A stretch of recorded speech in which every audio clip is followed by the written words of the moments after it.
What's up, guys, and welcome back to another video. Today we're going to be talking about Dragon Age the Veilguard. Let's get going. Okay, let's start off by acknowledging that Dreadwolf was a way better name. I totally get the reasons that they gave for changing the name, and I respect them. Totally fine. But the honest truth is, Dreadwolf is just better. It just sounds better. It's cooler. I wish they would have stuck with it. But whatever. It is what it is. So on to Veilguard. The other elephant in the room is that the last trailer that they played at Xbox Showcase in June is straight trash. the one at Xbox looked like a hero shooter, and it was absolutely terrible. That said, Dragon Age the Veilguard is looking right up my alley, and I cannot wait to play it. Let's talk about why.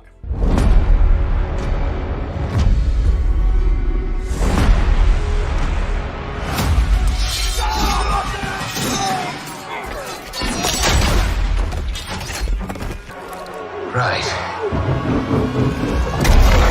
One more thing.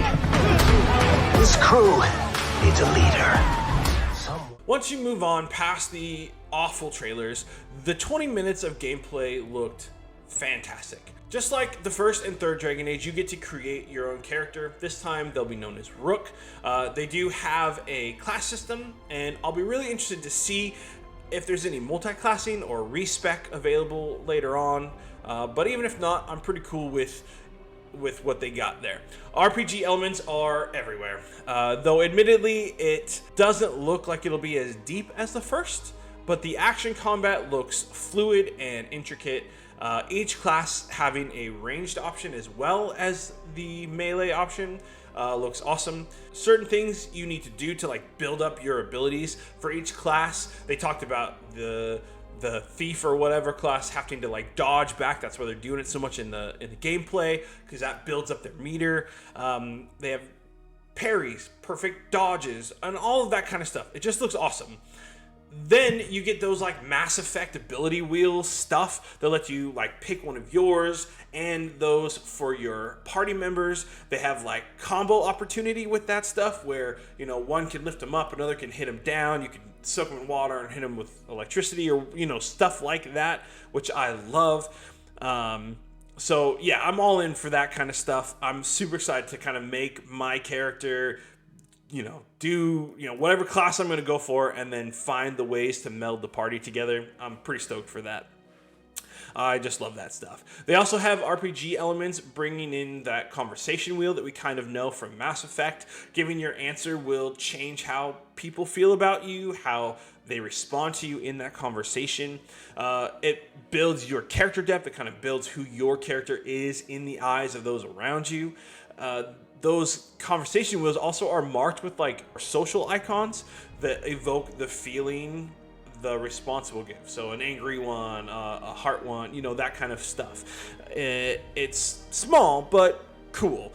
It also has phrases or words that'll give you an idea what your character might say if you pick that option. Yeah, so I love that. I love that RPG stuff of conversation and being a part of that. If you go back to kind of how characters feel about you and stuff, Veilguard has a full romance system, which I think was kind of to be expected. They're known for that. But on top of that, building platonic relationships is important in this game. So you can make friendships, which I love that they're including that. I think it's cool when it's not only about romance. I like romance in games, so don't get me wrong here. I do enjoy that stuff, but I want to be able to friendship. Like, the one downside in Baldur's Gate 3 was that I felt like if I tried to be close to Will or I don't know, whoever, they always just wanted to like be romantically involved. You couldn't just like be buddies, and I want that. I want to have the romantic relationship and have the friendships like that. That's the party, right? That's what I want. And so they offer that. They even talked about that if you give someone the cold shoulder, they might become romantically involved with one of your other party members, which again makes that feel much more alive. So I love that. They talk about it actually playing off gameplay wise as well, where you get experience for you and your characters by engaging in that relationship building stuff. So having conversations at your camp or whatever, talking with your companions, not only affects your relationship, but affects gameplay, which I love. That's super awesome. It's a really small thing to just like, and we'll see if it's just like a straight buff of XP or if they like, you know, does anything for you, but I love that they include that.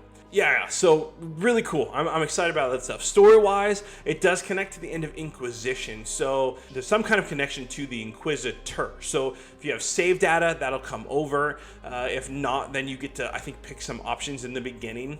I don't know that it'll mean much if you haven't played it, at least in the grand scheme of things, but it does look like there's enough connections. It might be worth, if you haven't played it, even just looking up kind of like a story video on YouTube or something to explain the characters and what's happened, because there are multiple returning characters and the story carryover, so that could be good to know. I don't know, maybe they'll even bring in a recap video for, you know, Veilguard. I'm not really sure, but I like that kind of carryover. I think that's good. When you're creating your character, you get to pick kind of factions and background for your character, for Rook, and that will open up different dialogue options and narrative and different gameplay stuff, interactions in general, and I love that, right? Like, they should react to who I am, so that's cool. Your class choice will do some of that as well, and so I'm hopeful that that will come together in meaningful ways. For me, I love how quick you move. You guys all know me. I love my characters to move fast. I don't want to be slow, and they look like they move pretty good on this one. I think the combat ability and the wheel abilities and combos sound fun and interesting. I love the deep character interactions and relationship building. Plus, I'm a huge fantasy nerd, in case you haven't already figured that out. So I'm excited to just dive headfirst into a deep fantasy world. That's pretty much all I play for the most part, right? Like, I am deep in Dragon's Dogma right now and loving every second of it. And when I'm done with that, I will be all over jumping into another one. I love fantasy as a whole, and that's my jam. So I know some people are a bit bummed because it's not more like Origins, because that's most people's favorite from my understanding, but that was ages ago, guys, and you have to let it go. Embrace what this is, engage with what it gives you, and just be open-minded, okay? I loved Origins. I actually liked Inquisition quite a bit, except for the stupid like level gating it would do where you had to earn stuff. Ugh, that drove me nuts. But this looks like it has way more RPG than 2. It does look like it has a little bit more than 3. Not as much as 1. So we'll see. But give it a shot. I think it looks good, and at least worth playing and trying out. But I think it's going to be good. I'm pretty excited for it. Now, we don't have an exact date for this one, but I would expect like an October-ish release date. That's just kind of the window I'm seeing for it, but I could be wrong. We'll see. Either way, I think it's going to turn out awesome. So let me know what you think. Are you excited for this game or not? And yeah, that's it for me. So I hope you enjoyed this video. If you did, do me a favor and hit the like button. If you're new around here, smack that subscribe button and let me know how you feel about this new Dragon Age game. Are you excited about it? Are you looking forward to playing it? What's your experience with Dragon Age? You know, all the stuff. As always, thank you so much for watching, and I'll see you next time.